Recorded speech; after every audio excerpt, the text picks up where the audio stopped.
Rumors of a third Chimurenga and a move on Chiwenga have begun to circulate in the dark corners of Zimbabwe politics. Is there any truth to whisper of a slow coup within the ruling party? The investigative report analyzes the body language, the shifting alliances and strategic appointments that suggest a massive power struggle is underway. We simplify the internal dynamics of ZANU-PF, explaining the Lacoste versus General Chiwenga factions in a way that anyone can understand. A secret move on Chiwenga, Mnangagwa, and Chiwenga's fight turns dangerous as CIO monitor VPC secret meetings with army generals.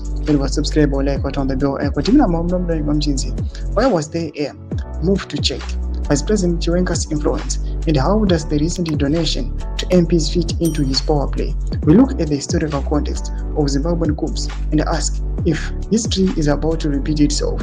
This story is not just about politics, it's about the very survival of the current administration. We go beyond the unity, public appearances to show you the cracks that are beginning to widen. If you want to know who is really in charge in Harare, this is the story you cannot afford to miss. The political landscape of Zimbabwe is currently dominated by a succession battle between President Mnangagwa and VP Chiwenga. At the heart of this escalating conflict is Constitutional Amendment Bill No. 3, a legislative proposal that seeks to extend President Mnangagwa's term beyond his constitutionally mandated second term in 2028, pushing it to 2030. This move has ignited a profound debate within the ruling ZANU-PF party and across the nation, exposing deep fissures within the political elite.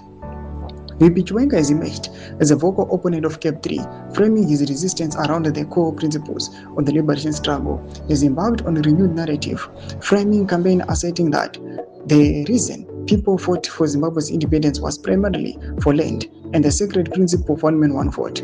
This stance directly challenges Mnangagwa's proposed constitutional changes, which Chiwenga views as an affront to these foundational tenets.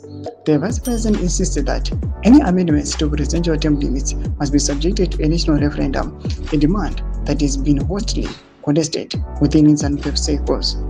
ZANU-PF, backed by President Mnangagwa, argues that a referendum is unnecessary because the proposed changes do not remove term limits, but merely after the electoral cycle. However, opposition parties and civil society organizations vehemently disagree, contending that elongating Mnangagwa's 10-year request direct public endorsement through a referendum. This intense debate over CAP 3 has triggered significant controversy, highlighting a fundamental disagreement on the interpretation of democratic principles and the legacy of the liberation struggle. Developments are the atmosphere is now volatile in the ruling party ZANU-PF. In the comment section, subscribe or like, on the bell icon.